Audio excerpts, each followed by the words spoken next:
नमस्कार, आप देख रहे हैं 4 PM और मैं हूं आपके साथ निधि तिवारी। यूपी की 10 सीटों के लिए हुए राज्यसभा चुनाव में सपा के विधायकों की अंतरात्मा डोल गई। इस दौरान 7 विधायकों ने जहां पर क्रॉस वोटिंग कर दी तो वहीं एक ने मतदान से ही किनारा कर लिया। ऐसे में बीजेपी अपना 8वां उम्मीदवार जितवाने में भी कामयाब हो गई। तो वहीं सपा के 2 उम्मीदवारों की जीत हुई और क्रॉस वोटिंग की वजह से तीसरी सीट हार गई। लेकिन सपा किस तरह से हार कर भी जीत गई, ये भी आपको आगे बताएंगे। आपको पहले ये बता दें कि मतदान से पहले विधानसभा में सपा के मुख्य सचेतक मनोज पांडे ने पद से इस्तीफा दे दिया। वहीं कुल 7 विधायक बीजेपी नेताओं के करीब दिखे। ऐसे में सपा मुखिया अखिलेश यादव की कैमरे पर नाराजगी भी साफ झलकी। वहीं पार्टी के महासचिव प्रोफेसर राम गोपाल यादव ने तो ऐसे विधायकों को कुकुरमुत्ता तक कह डाला। लिहाजा मंगलवार को बागी विधायकों पर पार्टी की तरफ से कड़े एक्शन की भी चर्चा शुरू हो गई थी और अब एक्शन शुरू भी हो गया है। जी, अखिलेश यादव ने मनोज पांडे के तमाम समर्थकों को पार्टी से निष्कासित कर दिया है। न्यूज़ 24 ने ही ये ब्रेकिंग चलाई है और देखिए कि लिखा हुआ है कि बागी नेताओं पर समाजवादी पार्टी का बड़ा एक्शन, मनोज पांडे के समर्थक पार्टी से निष्कासित। सपा ने मनोज पांडे को चीफ व्हिप बनाया था, पद छोड़कर बीजेपी के समर्थन में मतदान किया था।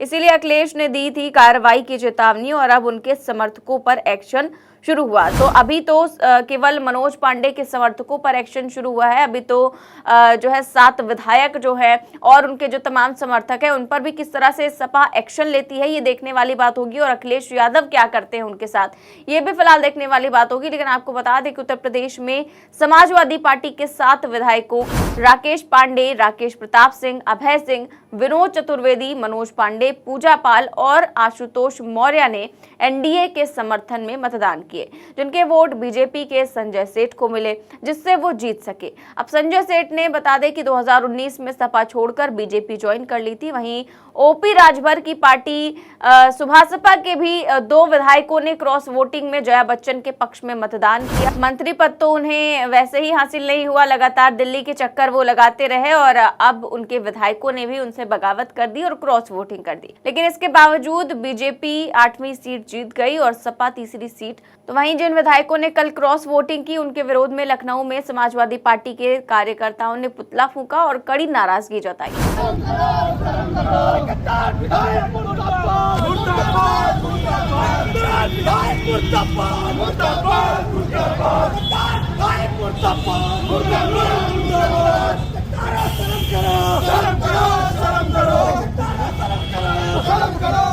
लखनऊ विश्वविद्यालय के छात्र जो हमने आज देखा, राज्यसभा का चुनाव था, अखिलेश यादव जी ने जिन विधायकों को पाल रखा था, जिनको विधायकी लड़ाया, जिनको इस स्तर तक पहुंचाया, आज उन विधायकों ने उनके साथ गद्दारी करी, उनका बात पाला पलट दिया, उन्हीं के नमक खाते थे और उन्हीं की थाली में चंद करे पहुंच गए। ऐसा विधायक, ऐसा गद्दार विधायक किसी के नहीं हो सकते। ऐसा विधायक जो चंद रुपए, चंद कुछ पैसा में बिक जाते हैं, उनका जमीन बिक चुका है। ऐसे विधायक किसी के नहीं हो सकते। हम ऐसे विधायकों का बहिष्कार करते हैं और पूरी तरह से निकालते हैं और जनता भी उनको निकाल देगी। उन्होंने कहा उनकी अंतरात्मा से आवाज आई थी। उनकी अंतरात्मा अब क्यों जगी? चुनाव के समय क्यों जगी? जब अखिलेश यादव उनको पाल रहे थे, जब अखिलेश यादव जी ने उनको उस स्तर तक पहुँचाया, तब उनकी अंतरात्मा कहाँ मर गई थी?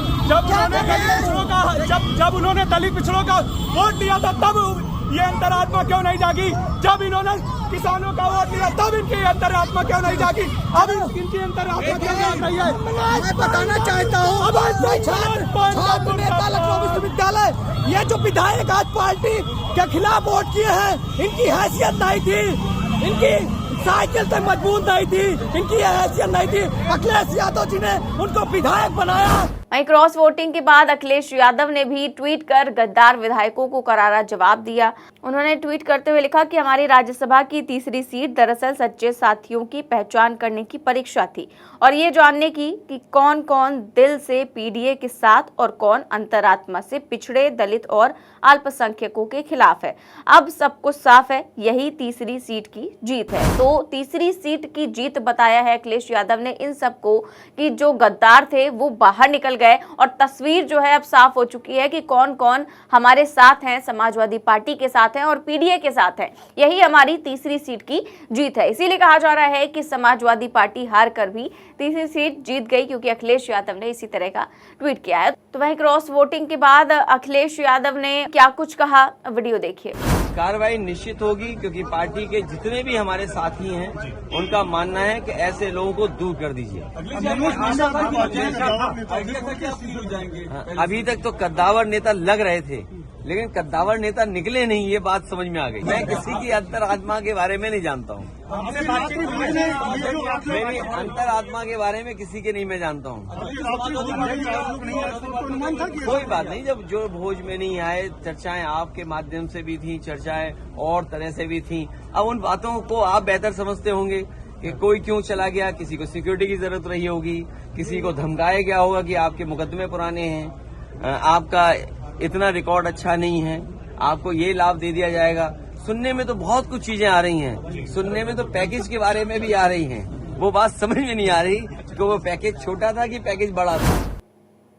तो ये गुस्सा जाहिर किया जा रहा है दोनों ही की तरफ से कि किस तरह से उनका ईमान डोल गया और अंतरात्मा जो है डोल गई। अंतरात्मा कल का शब्द काफी ज्यादा वायरल हुआ, क्योंकि जो बीजेपी थी उन्होंने कहा कि अंतरात्मा की सुन रहे हैं विधायक, तो वहीं अखिलेश यादव ने भी इसी को लेकर तंज कसा। अब बात कर ले उत्तर प्रदेश के अलावा हिमाचल प्रदेश की, तो वहां पर भी राज्यसभा चुनाव में बड़ा उलटफेर हो गया। हिमाचल प्रदेश में राज्यसभा की एकमात्र सीट के लिए हुए चुनाव में भाजपा के उम्मीदवार की जीत हुई। कांग्रेस के उम्मीदवार अभिषेक मनु सिंघवी चुनाव हार गए, क्योंकि कांग्रेस के 10 से ज्यादा विधायकों ने क्रॉस वोटिंग कर दी। जी हां, 10 से ज्यादा विधायकों ने कांग्रेस से बगावत कर दी। अब राज्यसभा चुनाव में भाजपा उम्मीदवार की जीत से कांग्रेस की सुक्खू सरकार की मुश्किलें भी बढ़ सकती हैं, क्योंकि 29 फरवरी को विधानसभा में वित्तीय वर्ष 2024-25 का बजट पारित होना है। ऐसे में उस दिन कांग्रेस को बहुमत का आंकड़ा साबित करना कांग्रेस सरकार के लिए एक बड़ी चुनौती रहेगी, क्योंकि इतने सारे विधायक अब बीजेपी के साथ जाकर उनके साथ वोटिंग कर चुके हैं। उधर नेता प्रतिपक्ष जयराम ठाकुर और प्रदेश भाजपा अध्यक्ष राजीव बिंदल ने राज्यसभा चुनाव में कांग्रेस की हार पर सुक्खू सरकार से इस्तीफे की मांग की है और कह दिया है कि उनके पास बहुमत नहीं है। तो बहुमत है या फिर नहीं है, ये तो कल ही पता चलेगा। और इसके पहले राजनीतिक सरगर्मी हिमाचल प्रदेश में भी काफी ज्यादा तेज हो गई है और अब उत्तर प्रदेश में भी काफी तेज है। तो देखते हैं क्या कुछ होता है। जो भी होगा हम आपके सामने अपडेट्स लाते रहेंगे। फिलहाल इस खबर में बस इतना ही। देश और दुनिया की तमाम बड़ी खबरें जानने के लिए देखते रहिए 4 PM न्यूज नेटवर्क। नमस्कार।